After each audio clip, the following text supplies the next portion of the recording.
오곡이 풍성하게 연걸어가는 가을이 되었습니다. 논밭에는 황금물이 넘치는 풍요로운 계절이 또 추수의 계절이기도 합니다. 금년 한 해도 안팎으로 어려움이 많았지만 하나님께서 은혜를 주셔서 땀 흘리고 수고한 농부들에게 풍년을 선물로 주셨습니다. 하나님의 크신 은혜가 아닐 수가 없습니다. 구약에 보면 하나님께서 이스라엘에게 3대 절기를 지정하시고 지키라고 명하셨습니다. 3대 절기는 유월절과 맥추절 그리고 수장절입니다.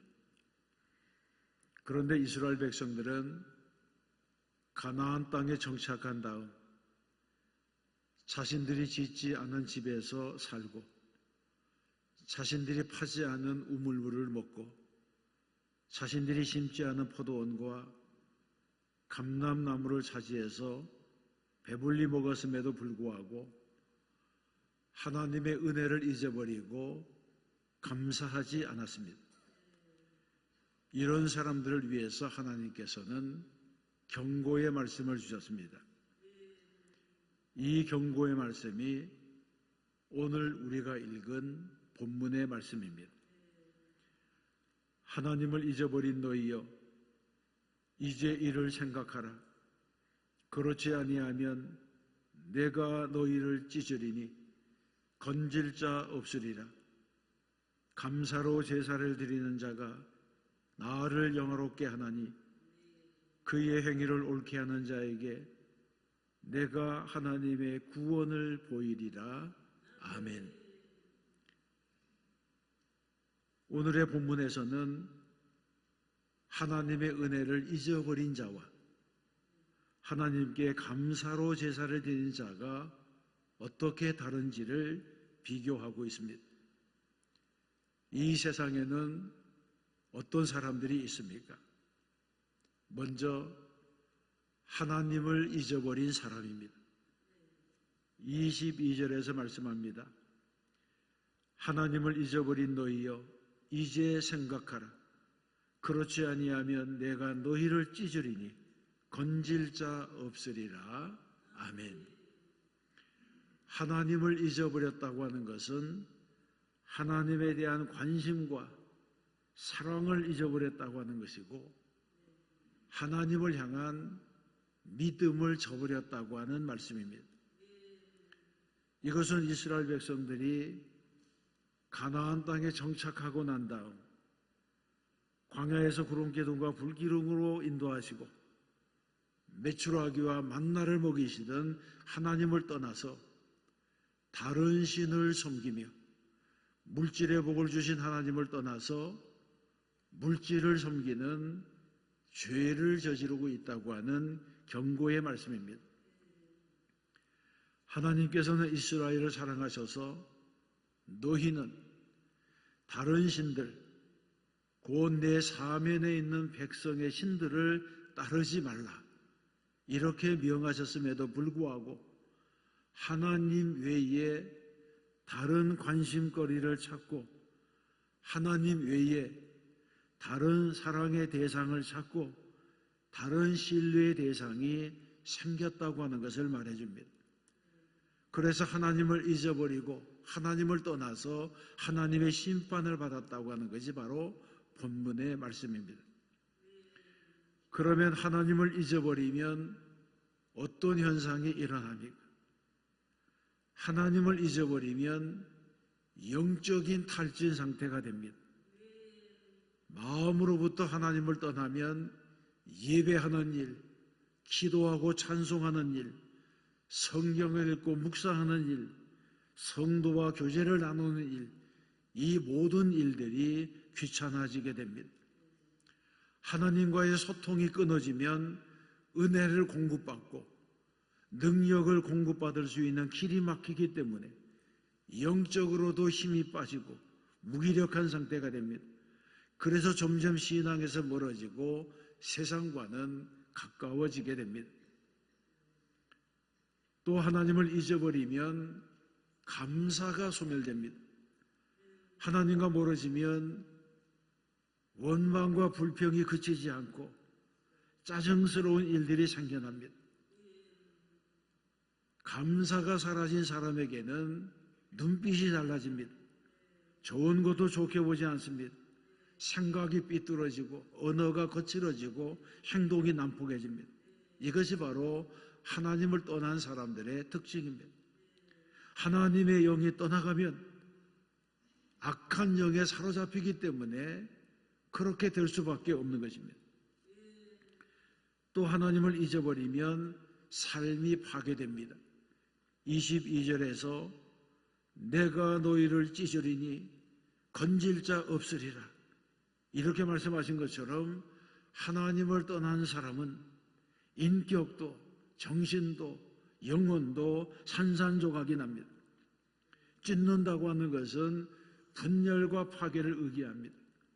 본문에서는 하나님이 찢으면 건질 자가 없다고 말씀했습니다. 본래 이스라엘은 다윗 왕 때에 통일 왕국으로 출발했습니다. 그런데 통일 국가에 있던 이스라엘이 남북으로 갈라졌습니다. 그리고는 이 두 나라가 완전히 각각 망할 때까지 통일을 보지 못했습니다. 하나님이 찢으셨기 때문에 그 누구도 다시 합칠 수가 없었습니다. 그렇습니다. 하나님을 잊은 사람은 하나님도 잊으십니다. 하나님을 떠난 사람은 하나님도 떠나가십니다. 감사하지 아니하는 사람은 축복의 문이 닫힙니다. 그래서 감사가 없는 삶은 결국 실패로 끝나고 마는 것입니다.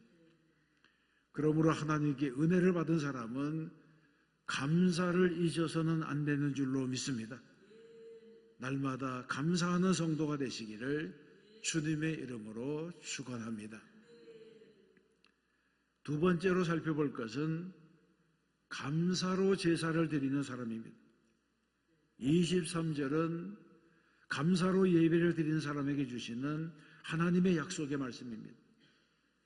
감사로 제사를 드리는 자가 나를 영화롭게 하나니 그의 행위를 옳게 하는 자에게 내가 하나님의 구원을 보이리라.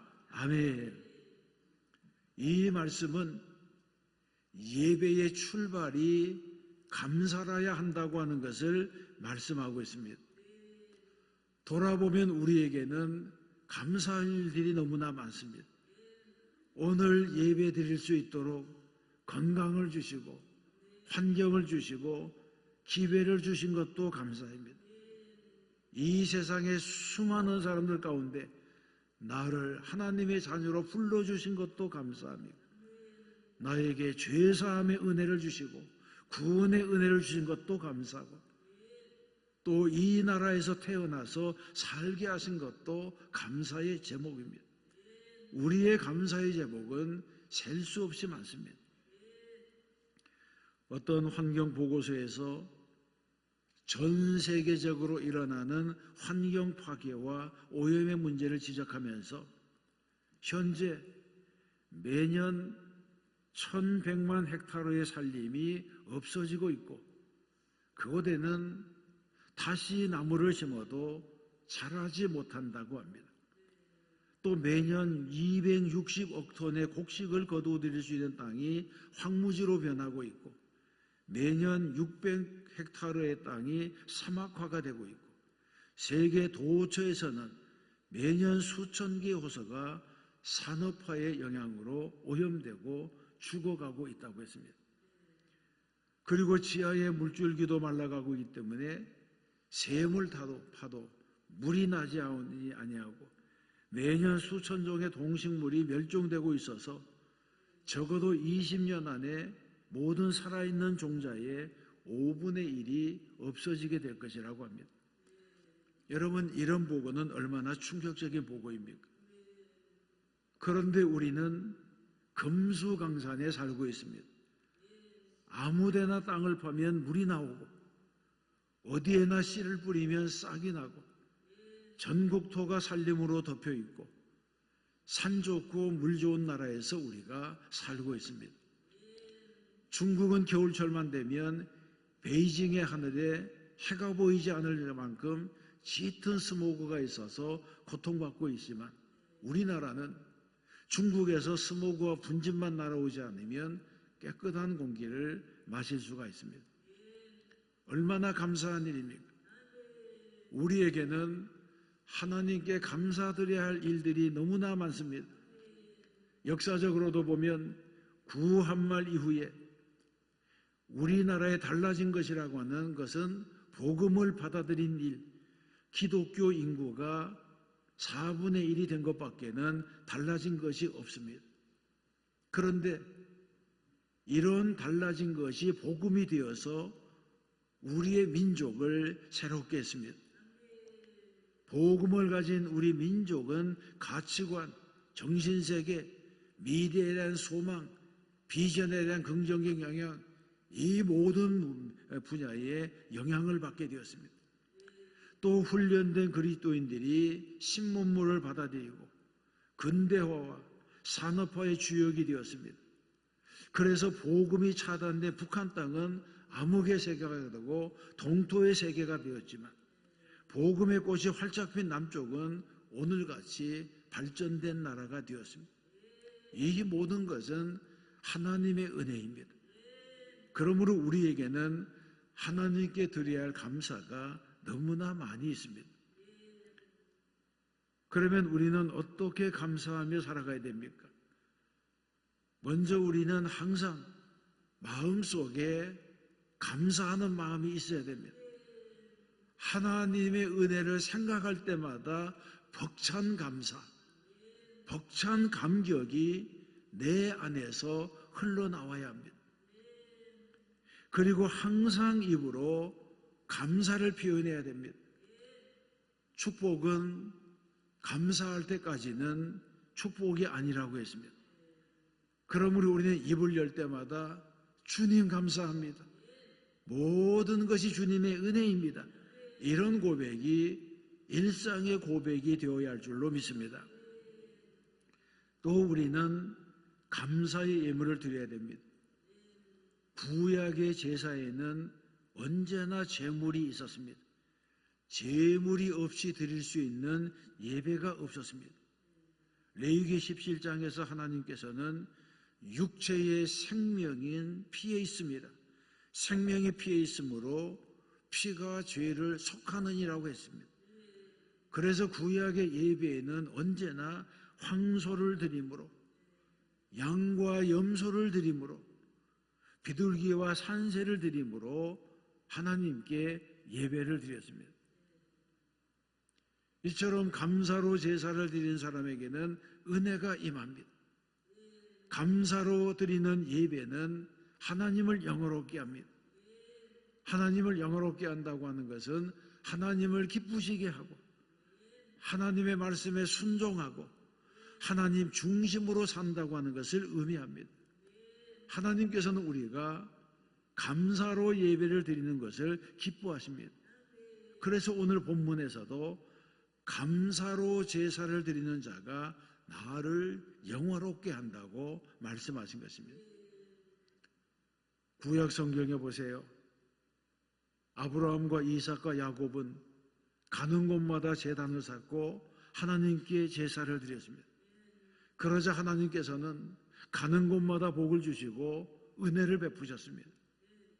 하나님께서는 하나님을 온전히 의지하는 자에게 구원의 은혜를 베풀어 주십니다. 그러므로 우리는 이 세상을 살아가면서 온전히 하나님만을 의지하는 사람이 되어야 할 줄로 믿습니다. 우리는 온전히 하나님만을 의지하고 하나님께 감사하고 하나님께 예배드림으로 축복의 문을 여는 사람들이 되어야 할 줄로 믿습니다. 그러면 감사로 예배를 드리는 자가 받을 복이 무엇입니까? 본래 감사에는 능력이 있습니다. 우리는 신앙생활을 하는 가운데 기도의 능력, 믿음의 능력 이런 말은 많이 듣지만 감사의 능력이라고 하는 말은 잘 들어보지 못합니다. 그럼에도 불구하고 감사에는 능력이 있습니다. 진정한 감사는 하나님의 마음도 움직일 수 있고 사람의 마음도 움직이고 환경도 변화시키는 힘이 있습니다. 그러면 감사에는 어떤 능력이 있습니까? 먼저 감사하는 사람은 긍정적인 사람이 됩니다.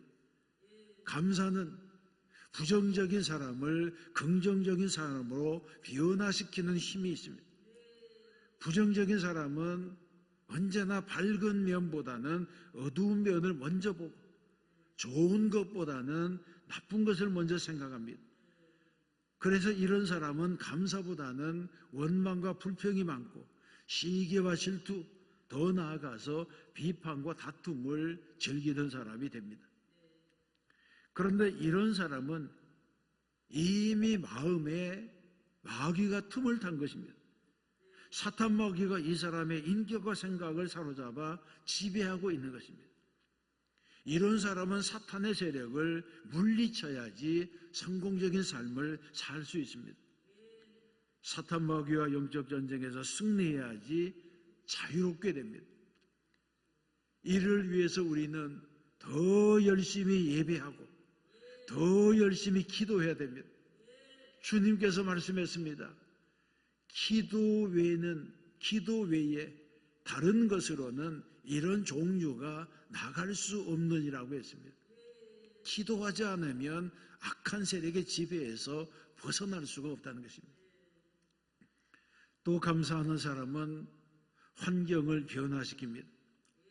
사도행전 16장에는 전도하다가 옥에 갇힌 바울이 한밤중에 하나님께 기도하며 찬송하자 옥토가 흔들리고 쇠고랑이 풀어지고 닫혔던 옥문이 열려지게 되었습니다. 이것은 무엇을 말해주는 것입니까? 어려운 일을 당했을 때에 원망과 불평 대신에 찬송을 하고 염려 대신에 기도하고 근심 대신에 감사하면 모든 악조건이 변하여 복이 된다고 하는 것입니다. 그렇습니다. 우리의 믿음은 역경 속에서 빛을 발하게 됩니다. 성경에서 말씀합니다. 도가니는 은을, 은은 풀무를, 은은 풀무는 금을 연단하거니와 여호와는 마음을 연단하시느니라고 했습니다. 우리가 고난의 풀무 속으로 들어가면 쭉정이는 다 타서 죄가 될 것이지만 믿음의 사람은 순금이 되어서 나오게 됩니다. 우리는 이 가을에 모든 저주를 축복으로, 모든 불행을 행복으로, 불평과 원망을 감사와 찬송으로 바꾸는 성도가 되어야 할 줄로 믿습니다. 또 감사한 사람은 더 큰 축복의 문이 열리게 됩니다. 예수님께서 10명의 남의 환자 중에 예수님께서 10명의 남의 환자를 고쳤는데 그 중에 한 명의 환자가 주님께 돌아와서 자기 병을 고쳐주신 것을 감사했습니다. 그러자 주님께서 내 믿음이 너를 구원하였느니라 이렇게 말씀했습니다. 이 사람은 육체의 병만을 고친 것이 아니라 영혼의 구원까지 받는 축복을 받았습니다. 주님은 감사하는 자에게 더 큰 감사의 제목을 주십니다. 그렇습니다. 감사는 마치 펌프로 물을 길어 올릴 때에 처음 붓는 마중물과도 같습니다. 물이 빠진 펌프에 첫 한 바가지 물을 부어야지 땅 속에 있는 물들이 올라옵니다. 마찬가지로 하나님께 드리는 감사는 씨앗을 심는 것과도 같습니다. 심어야 거두는 것이 자연의 법칙입니다. 성경에서는 사람이 무엇으로 심든지 그대로 거두리라고 했습니다. 우리는 하나님께 감사를 심는 성도가 되어야 합니다. 또 적게 심은 자는 적게 거두고 많이 심은 자는 많이 거둔다고 말씀했습니다. 한 청년이 신앙생활을 잘하던 중에 뜻밖의 교통사고를 당해서 한쪽 다리를 자르게 되었습니다. 너무나 엄청난 불행을 당했기 때문에 누가 무슨 말로 위로해도 위로를 받을 수가 없었습니다. 그때 담임 목사님이 병문안을 와서 로마서 8장 28절의 말씀을 읽어주었습니다. 우리가 알거니와 하나님을 사랑하는 자, 곧 그의 뜻대로 부르심을 입은 자들에게는 모든 것이 합력하여 선을 이루느니라 하는 이 말씀입니다. 그리고는 신방을 오실 때마다 똑같은 본문을 계속 읽어주었습니다. 이 청년은 목사님이 오실 때마다 멀쩡한 다리가 끊어져서 내가 불구가 되었는데 무엇이 합력해서 선을 이룬다는 말이냐, 이런 마음을 가지고 마음속에 불편함이 계속 생겨났습니다. 그런데 퇴원 이후에 재활 과정을 거치면서 자꾸 이 말씀이 떠올랐습니다. 그러면서 내가 당한 불행에 하나님의 뜻이 무엇일까 생각하게 되었습니다. 그러다가 생각이 깊어진 다음에 나보다도 더 불행한 사람을 위해서 나를 사용하자, 이렇게 작정하고 신학을 공부하여 목사가 되었습니다. 이분은 일반 목회를 하지 아니하고 선교사가 되어서 아프리카로 나가게 되었습니다. 그리고는 아프리카에서도 선교사들이 들어가지 못하는 오지로 들어갔는데 그곳에 들어가 보니 그 오지에는 식인 습관을 가진 식인종들이 살고 있었습니다. 선교사가 식인종이 있는 마을로 들어갔더니 마을 사람들이 엄청 좋아하면서 잡아먹으려고 했습니다. 그때 선교사는 위급한 중에 지혜가 떠올랐습니다. 그래서 옆구리에 있던 칼을 빼서 자기 고무다리 의족을 뚝 잘라서 먹으라고 던져주었습니다. 식인종들은 그 모습을 보고 깜짝 놀랐습니다. 지금까지 자기 다리를 직접 잘라주는 사람은 본 적이 없었고 한쪽 다리를 잘라도 피가 나지도 않고 죽지도 않는 사람을 본 적이 없었습니다.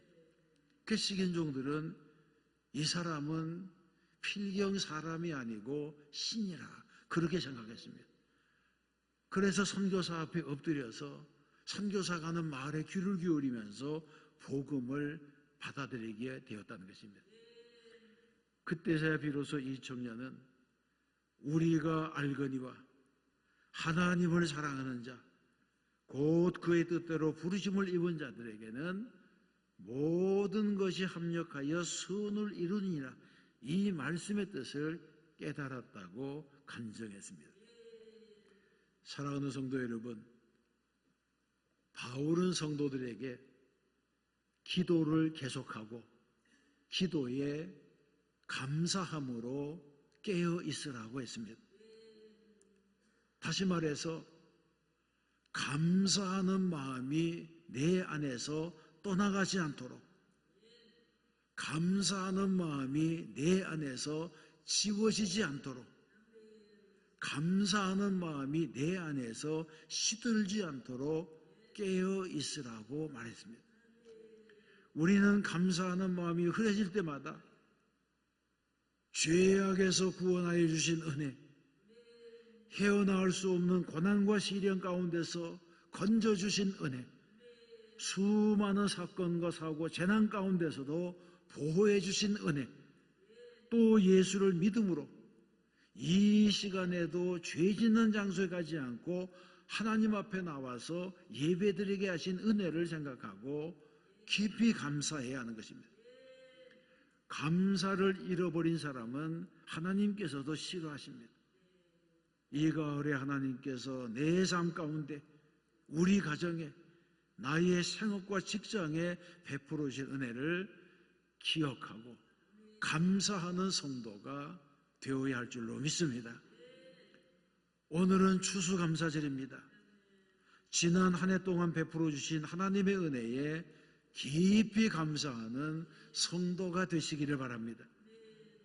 성경에서 말씀합니다. 여호와께 감사하라.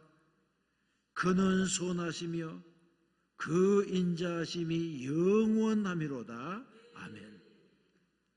내게 주신 모든 은혜를 내가 여호와께 무엇으로 보답할까? 여러분, 이 모든 말씀이 저와 여러분의 입술의 고백이 되어야 할 줄로 믿습니다. 또 한 주간 믿음으로 살고 말씀대로 살아 승리하는 성도가 되시기를 주님의 이름으로 축원합니다.